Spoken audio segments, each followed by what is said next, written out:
Dando continuidade à leitura do livro Eustáquio, 15 séculos de uma trajetória, livro esse organizado por Abel Glasser, sob orientação do espírito Caibar Schutel.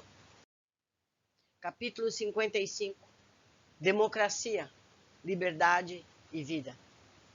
O escritor e jornalista Eduardo trabalha incessantemente em sua biblioteca, situada em ampla e confortável residência no centro de Paris. Trabalha para diversos jornais e publica artigos e livros sobre política e filosofia. A solidão o transforma em um autêntico pensador. A proclamação da República na França o faz refletir a respeito dos antigos parâmetros e valores que aprendera com o pai, um defensor contundente da monarquia. O conturbado ano de 1848 exige de Eduardo maior tempo, dedicando-se à análise dos fatos políticos e das medidas governamentais, criticando-os ou elogiando-os conforme o seu juízo pessoal. Sua persistência e seus ideais democráticos o impedem de se afastar uma só linha dos temas ligados às liberdades individuais e à igualdade social. Nos fala sobre o assunto Abel Glasser. De 1847 a 1848, ou seja, um ano, a oposição pede a reforma eleitoral, aumento do direito de sufrágio, recusada por Guizot. Sobre esse tema, desenvolve-se a campanha dos banquetes, que se aproveitam os republicanos em 1847.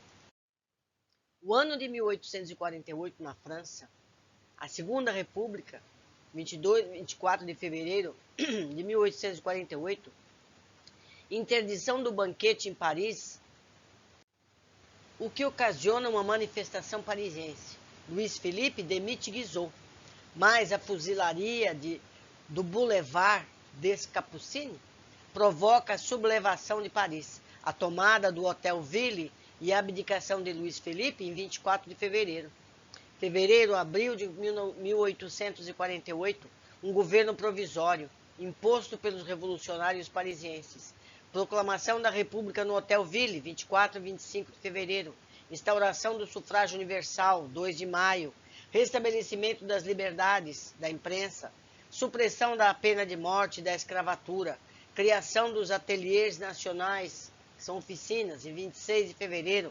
E de uma comissão de governo para os trabalhadores, que reduz a jornada de trabalho, arbitra os conflitos do trabalho e etc. Isso foi em 28 de fevereiro. O governo aumenta de 45 centavos por franco o imposto direto, o que afasta os camponeses da República. 23 de abril de 48, eleição da Assembleia Constituinte por sufrágio universal, maioria conservadora. 15 de maio de 1848, tentativa socialista contra a Assembleia. 23 e 26 de junho de 1848, sublevação dos operários parisienses por causa da supressão dos ateliês nacionais, a insurreição e brutalmente reprimida.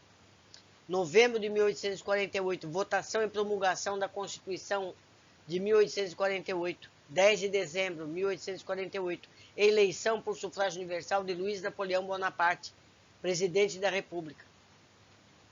É outro Napoleão, hein, meus amigos? Deve ser o filho.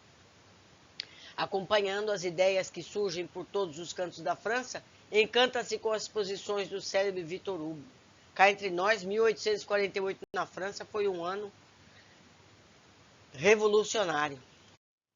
Escrevendo-lhe a respeito, quer dizer, ele escreveu ao Victor Hugo a respeito, dedicando-lhe elogiosas considerações nos jornais, ante suas posições liberais, e convocando a comentar e criticar o romance Le Dernier Jour d'un Condamné, o último dia de um condenado, me perdoe mais uma vez o meu péssimo francês, que trata da supressão da pena de morte. Outro não poderia ser o seu posicionamento, senão enaltecer os nobres valores do romancista francês e poeta, que goza de imenso prestígio na corte. Quando a Revolução Popular de 1848 sacode as estruturas francesas, contando com o apoio expresso de Victor Hugo, ele resolve escrever um artigo que lhe rende a admiração dos dois lados da contenda, intitulado A Religião e a Política, ou melhor, A Religião da Política. Descreve o lado espiritual de todo ser humano, inclusive do político, e a possibilidade de se utilizar dos bons postulados da religião, seja ela protestante ou católica, para controlar os excessos de poder, humanizar governos despóticos e proporcionar a justiça social, sem a necessidade do derramamento de sangue. Constantemente é inspirado por mentores de Alvorada Nova, em especial sua querida Nívia. A França está miserável, escreve Eduardo no seu artigo semanal, conclamando os compatriotas a lutar pela reorganização do Estado e exigindo uma administração legalista. Ele relembra as palavras contundentes de Voltaire e faz publicar: a minha França, a nossa pátria, não sabes ainda que o partido tomar. Desejarias lições sobre as grandes artes de viver? É preciso escolher, hesitante, se tens em teus desejos, queres escolher, dizes, o destino mais feliz. Mas qual é esse destino? Brota-lhe mais uma vez a inquietude pela revolta armada e pelos disparatados caminhos pelos quais segue o seu país. Retorna-lhe a dúvida intransponível a respeito do melhor regime de governo, e ele pergunta à nação, como se pessoa fosse: queres escolher o destino mais feliz? Mas qual é esse destino? O seu patriotismo não agride os grupos políticos e rivais que estão em conflito permanente, razão pela qual não sofre qualquer represália. A sua aparente tranquilidade cessa no exato momento em que um golpe de Estado, originário do presidente constitucionalmente eleito, faz o país retornar à senda da ilegalidade. O segundo império da França restaura-se e Napoleão III assume o trono. Posicionando-se contra o ato desencadeado pelo governo, Vitor Hugo é exilado em 1851. Inconformado, Eduardo resolve lutar contra esse ato, que considera arbitrário e injusto. Promove então comícios e passeatas, entrando em confronto com as forças do novo reinado. Mantendo erguida sua bandeira de resistência, Eduardo termina alvejado mortalmente por um golpe de origem incerta, durante uma passeata realizada em dezembro de 1852.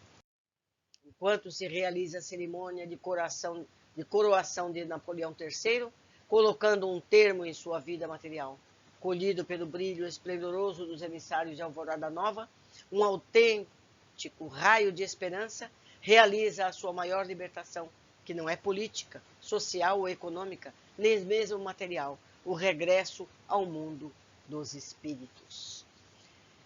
É bonita, muito bonita a senda do Eustáquio. Começou tão belicosa, tão violenta e termina tão pacífica. Certamente esse tiro que ele levou são ecos ainda de seus desvarios bélicos das primeiras encarnações. Porque vale sempre lembrar, nossas contas não são quitadas na vida imediatamente seguinte. Ela pode ser adiada até o momento adequado. Mais uma vez agradeço a companhia de todos e eu espero a companhia no próximo capítulo. Um abraço.